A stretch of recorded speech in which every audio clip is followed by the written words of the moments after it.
Alright, well I'm in my next location here for my haunted Gettysburg trip. So location number 2. The first one we were at was that Almshouse Cemetery, which, like I said, wasn't too haunted of a place according to records, but still a cool place to visit. But this place, this is, as you can see from the title, this is called Iverson Spits. This is one of the places that supposedly is the most haunted. One thing I can understand about haunted Gettysburg is a lot of the places that are considered haunted were not, it's more of a recent thing, as you know, the whole paranormal concept has become a lot more popular. But this is one of the sites that was considered haunted even way back in the 1800s, or even right after the war. So it's kind of one of the original haunted locations. There's a monument behind me. It's not for Iverson Spits. What happened here was pretty brutal and unfortunate, so I don't really know that they put up a monument for it, but I'm pretty sure from what research I've done, I'm in the right area for it. It happened in this area. And the monument behind me is for the Union soldiers who were responsible for what happened here. Of course, like I said in my previous video, I'm not necessarily here to find haunted stuff. I like these haunted locations because of the history that they hold, or the stories or the legends that they hold. Why is it called Iverson's Pits? Because there was a Confederate officer, his last name was Iverson, I forget his first name all of a sudden. But this was during the first day of the battle, July 1st.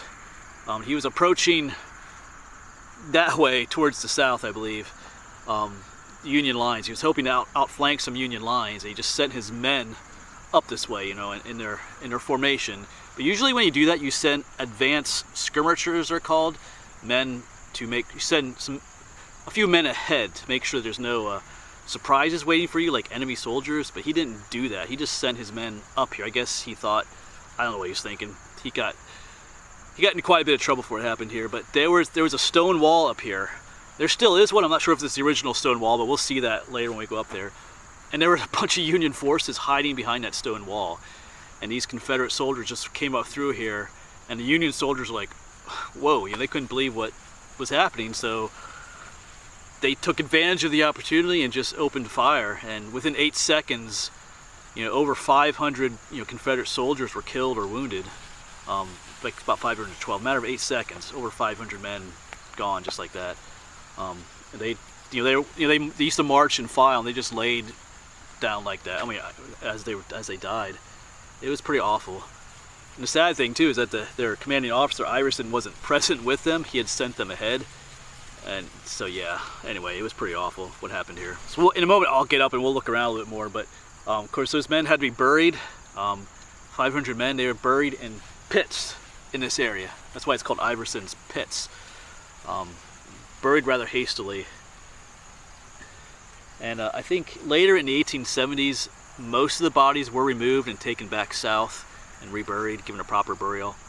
But they assume that not all the bodies were found, so there could easily be, of course, all over this battlefield there's probably bodies that were never found, but here especially there's probably some other pits where some men are buried. And supposedly, you know, their spirits still roam here. Even right after the war, the guy who owned this land, his field hands would not work the grounds of this area because they felt it was haunted. They felt cold spots, and you know, they were fearful, felt spirits and stuff. Supposedly the grass or the crops grew a lot greener in this area because of all the dead bodies. So I'm not feeling anything now. It's actually quite peaceful. This spot is actually a little bit away from the road. Up there's a popular area. There's an observation deck up there, but not too many people come back here, I don't think. I mean, I have it all to myself here, this area, but you know, as I'm sitting here, it's difficult.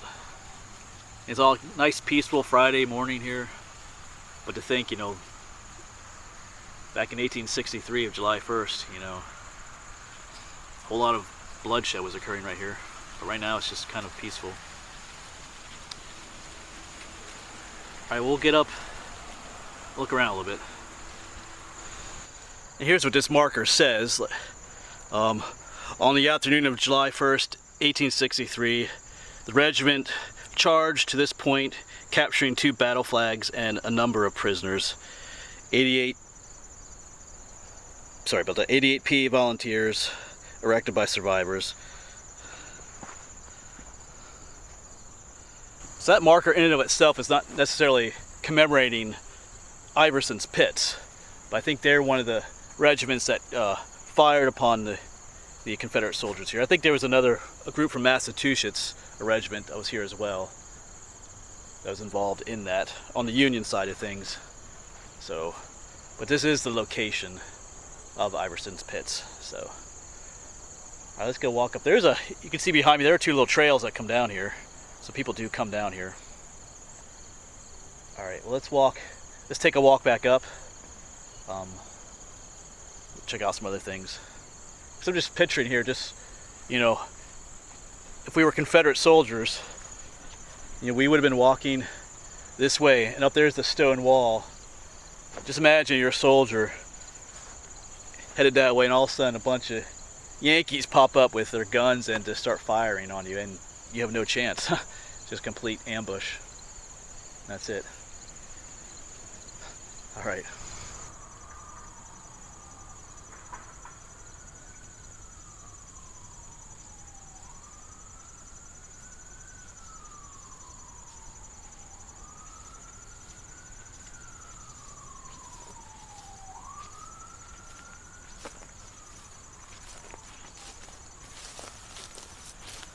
You know, and as I was walking there, I was trying to repicture in my mind what it would have been like for them. I could have been walking the same steps that some of those Confederate soldiers took. You know, of course, I felt a little anticipation in my heart, but they wouldn't have felt that because they didn't know those Union soldiers were there. So it does give you a feeling, though, just be walking through here and just, anyway. So I did feel a little something there inside me, but I was just trying to picture myself being a soldier and just seeing a bunch of enemy soldiers jump up behind a stone wall, and you know, what would you think, you know? And a lot of them didn't even have time to think. It was over. So anyway,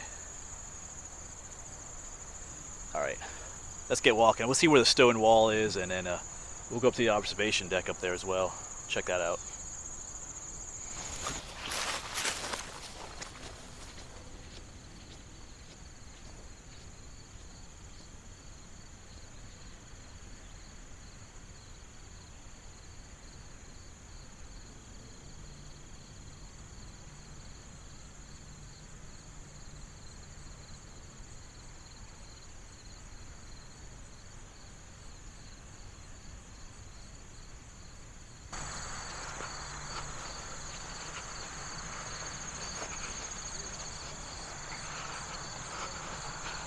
Up this way is where the stone wall would have been.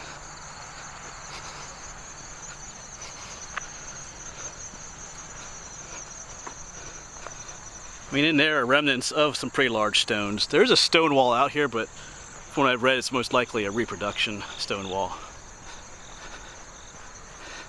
They have one all along the road here, but I mean, I guess soldiers, it doesn't seem high enough, like some people said, for soldiers to hide behind it, but I guess they could have.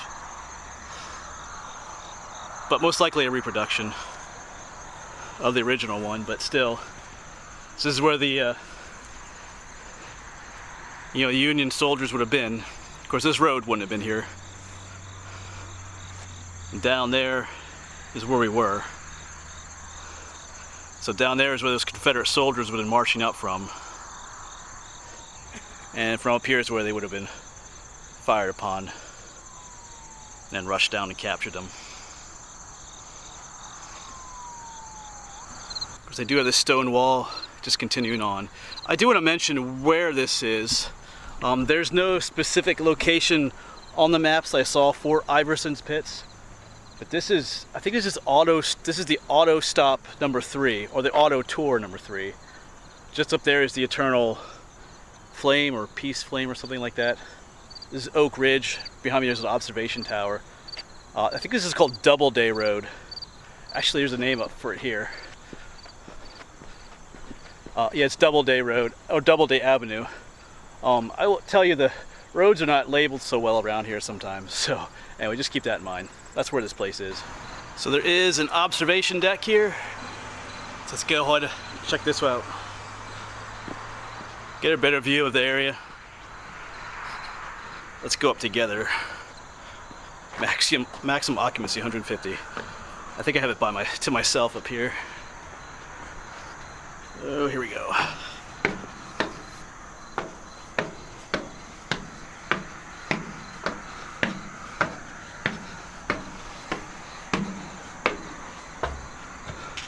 One more flight. I was up here earlier. There's a pretty good view up here.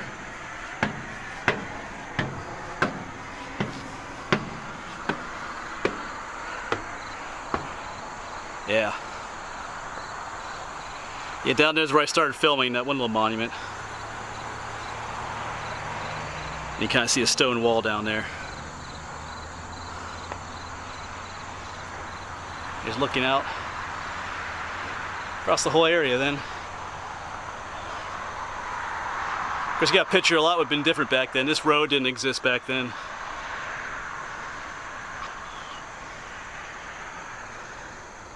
Cool old farm down there.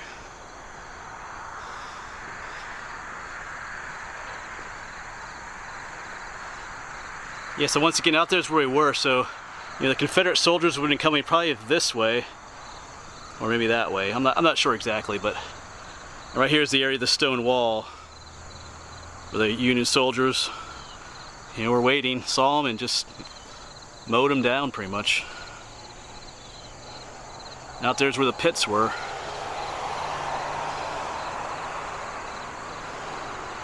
So like I said, it is considered one of the more haunted areas here at the park, one of the original haunted areas.